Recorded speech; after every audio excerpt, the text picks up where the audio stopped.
जी नमस्कार, बहुत-बहुत स्वागत है आपका दर्शकों। आप देख रहे हैं तेजस लाइव। मैं हूं रामेश्वर और मेरे साथ देव पंडित कैमरामैन। दर्शकों, जैसे कि आप जानते ही हैं, 2024 का जो लोकसभा का चुनाव है, इसका बिगुल जो है फूँक चुका है। 7 मई को राजगढ़ में वोटिंग है। तो इससे पहले आप सभी जानते ही हैं, चुनावी सरगर्मी बढ़ी हुई है और मौसम की भी मार है। जैसे कि आप देख सकते हैं मेरे साइट में जो मेहमान हैं, कांग्रेस पार्टी से राजेश जी टाँक, जो कि कांग्रेस नगर अध्यक्ष हैं। उनसे आज हम चर्चा करेंगे कि जो राजगढ़ जिले में धमाकेदार पूर्व मुख्यमंत्री दिग्विजय सिंह जी की एंट्री हुई है, उनके बारे में भी हम सवाल जवाब करेंगे और उनके कार्यकाल में उन्होंने क्या-क्या किया, तमाम चीजें जानेंगे सर से। तो सबसे पहले सर, आपका तेजस लाइव पे स्वागत है। जी नमस्कार। आप सभी का बहुत-बहुत आभार। जी। सबसे पहला सवाल, 33 सालों के बाद पूर्व मुख्यमंत्री दिग्विजय सिंह जी की जो एंट्री हुई है, ये इसमें बड़े-बड़े नेता भी थे और भी राजगढ़ जिले में भी बहुत सारी ऐसी हस्तियां थी जो चुनाव लड़ सकती थी, लेकिन दिग्विजय सिंह जी को ही क्यों टिकट मिला? दिग्विजय सिंह जी यहाँ के लोगों के दिल से जुड़े हुए हैं और उन्होंने यहाँ मनरेगा, रोजगार गारंटी और यहाँ के जो आर्थिक विकास, लोगों की समस्या रूबरू हुए। और जो भी अगर मुख्यमंत्री काल में उनके यहाँ रात को 11 बजे भी 10 बजे भी जाता था, तो लोग उनका काम होता था और आर्थिक सहायता भी दी उन्होंने और लोगों से सभी से मतलब जुड़े हुए हैं वो। अच्छा, जुड़े हुए हैं इसलिए उनको वापस जनता चुन के लाएगी। जी, अगला सवाल है कि दिग्विजय सिंह जी के कार्यकाल में ऐसा क्या हुआ जो जनता उनको वापस चुनेगी 33 सालों के बाद? उन पे कैसे भरोसा करेगी?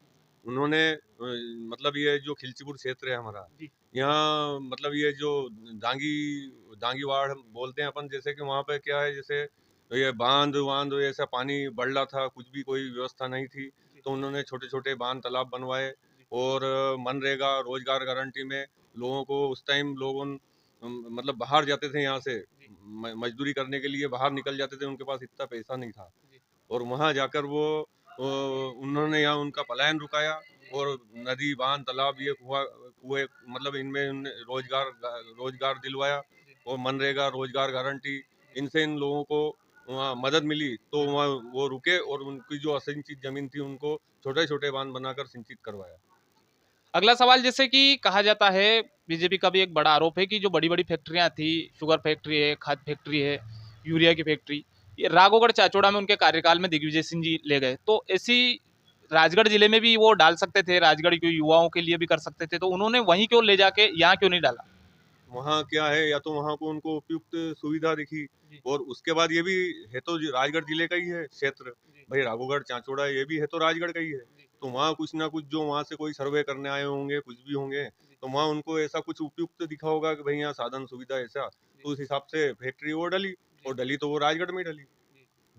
अच्छा, राजगढ़ जिले में अभी जैसे मुख्यमंत्री जो दिग्विजय सिंह जी है, लोकसभा प्रत्याशी भी हैं, उनकी वादा निभाओ एक यात्रा निकाली है और राहुल गांधी की भी भारत जोड़ो यात्रा निकली है। क्या इससे जनता के बीच में कोई असर पड़ेगा?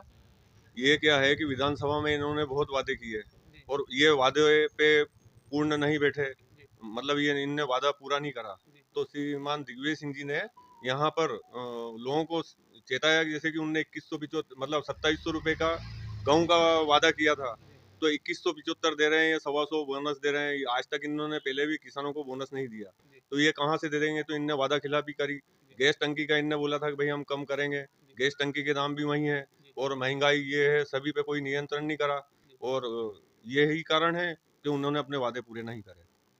अच्छा, लास्ट और अगला सवाल है कि अगर दिग्विजय सिंह जी 2024 में जनता के द्वारा चुन के आते हैं सांसद के रूप में, तो उनको राजगढ़ जिले में ऐसा कौन सा काम है जो सबसे पहले करना चाहिए? वो जो जनता के कुछ भी जो जो समस्या आ रही, ये मान लो जहाँ भी कोई अगर कोई विकास कार्य रुका हुआ है जी, और जो भी अगर जो व्यवस्था देखेगी और वो रूबरू रहते हैं, जनता से भी मिलते जुलते हैं। जी, आदरणीय हमारे सांसद जी, मतलब जनता से इनका संपर्क बहुत कम रहता है, जो रोडमल जी नागर है। जी, और इन्होंने अभी जैसे राज्यसभा भी सांसद रहे, जी, तो हमारे यहाँ उनने राज्यसभा निधि से पैसे भी दिए जी, और उसके बाद और भी और लोगों से रूबरू टच हैं वो। जी। और जो भी अगर यहाँ का जो उपयुक्त जो समस्या रहेगी, जो काम रहेंगे वो करवाएंगे। चलिए, बहुत-बहुत धन्यवाद टांक साहब हमसे जुड़ने के लिए। Thank you so much.